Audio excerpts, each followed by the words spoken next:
मोहम्मद साहब के नवासे, उनके जो नाती थे हज़रत हसन और हज़रत हुसैन,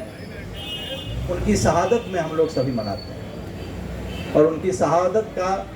या मातमी जुलूस हम लोग निकालते हैं। मुहर्रम जो भी सिया समुदाय के लोग हैं, अहले सिया मानने वाले लोग, उनके लिए मुहर्रम का यह जो 10 दिन 12 दिन है वो पूरा मातम का दिन है कि जिसमें रसूल पाक के सबसे प्रिय है, जिसको कि रसूल पाक ने अपने कंधे पर खिलाया, उनके साथ बैठे और उनका कत्ल जिस तरह से करबला के मैदान में हुआ, उसकी याद में लोग रोते हुए, उसकी याद में बिलखते हुए लोग मुहर्रम का इस मातमी जुलूस को निकालते हैं। तो यह सामान्यतः जो पर्व होता है वो खुशियों का पर्व होता है। यह जो है ये मातम का जुलूस है, तो इसकी भावना, इसकी गहराइयाँ जो पुलिस वाले भी हैं उनको भी समझना चाहिए कि इसका उद्देश्य इस जुलूस का क्या है और इस जुलूस के उद्देश्य के हिसाब से ही हमको किसी भी त्यौहार को या किसी भी मातमी जुलूस को, जुलूस का नेचर क्या है उसके हिसाब से समझना चाहिए। तो इस जुलूस का अपने आप में एक सिर्फ रिलीजियस इम्पोर्टेंस नहीं है, इसका एक दार्शनिक इम्पोर्टेंस है, एक फिलोसफिकल इम्पोर्टेंस पूरी मानवता के लिए। जिस तरह का त्याग हज़रत हसन हुसैन ने मानवता के लिए किया, समाज के लिए किया, एक तरह से यह पहली लड़ाई थी जो मानवता के लिए हमारे रसूल पाक के नवासों ने अपनी कुर्बानी दी। उस कुर्बानी के लिए जुलूस निकाला जाता है, इस जुलूस का लिए।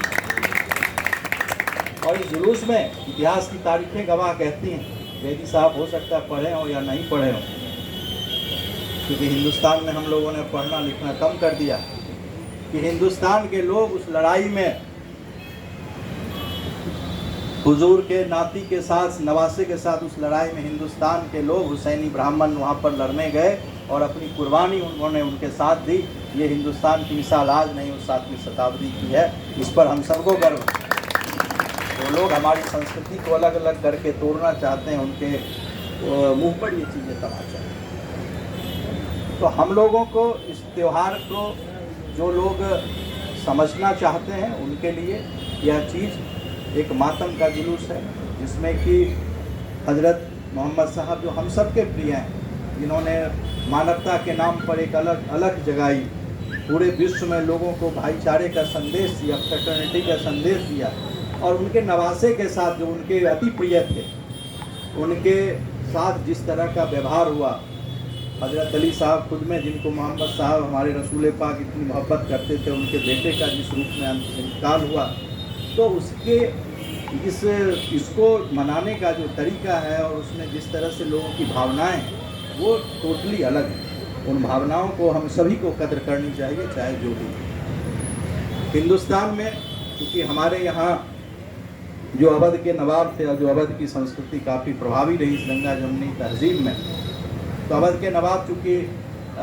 शिया थे, शिया मानने वाले थे, तो हमारे यहाँ जो मुहर्रम का जो कॉन्सेप्ट है और जो ईरान का जो मुहर्रम का कॉन्सेप्ट है, अरब का जो कॉन्सेप्ट है, उससे अलग है।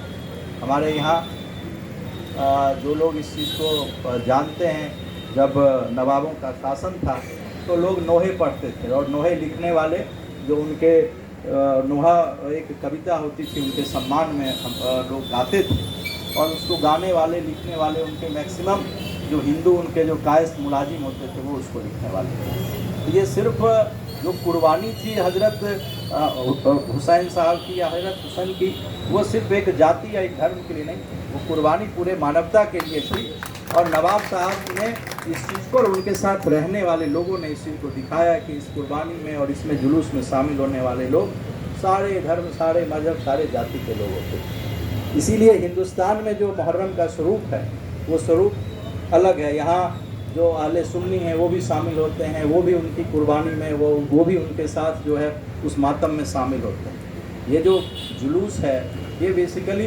हज़रत अली के उन बच्चों का जिन्होंने कुर्बानी दी हज़रत हुसैन ने, उनके कुर्बानी के लिए ये जो आप ताजिया बोलते हैं, ताजिया क्या है, क्या हम दफन करते हैं, उनकी कुर्बानी, उनकी शहादत की चीज़ों को इनको हम दफन करते हैं। हज़रत अब्बास और इन सब ने जो कुर्बानी दी उनको हम दफन करते हैं। तो हमारे देश में इसमें सभी लोग, चाहे वो सुन्नी हो चाहे शिया हो, सभी लोग उस कुर्बानी में एक साथ चलते हैं, एक साथ उसको दफन करते हैं। अरब में जो इसका स्वरूप है, अरब में जो लोग इसको देखते हैं तो वो जो अहले सुन्नी के लोग हैं वो इस रूप में देखते हैं कि इसी दशमी असुर के ही दिन मुहर्रम के जो ये दशमी थी, जिसमें कि हज़रत मूसा ने राइट सच्चाई के लिए अल्लाह के सहयोग से, अल्लाह के आशीर्वाद से, अल्लाह ताला के आशीर्वाद से उन्होंने सच्चाई और ईमानदारी के शासन की नींव रखी लोगों को हरा करके। इसलिए उसके लिए आप लोग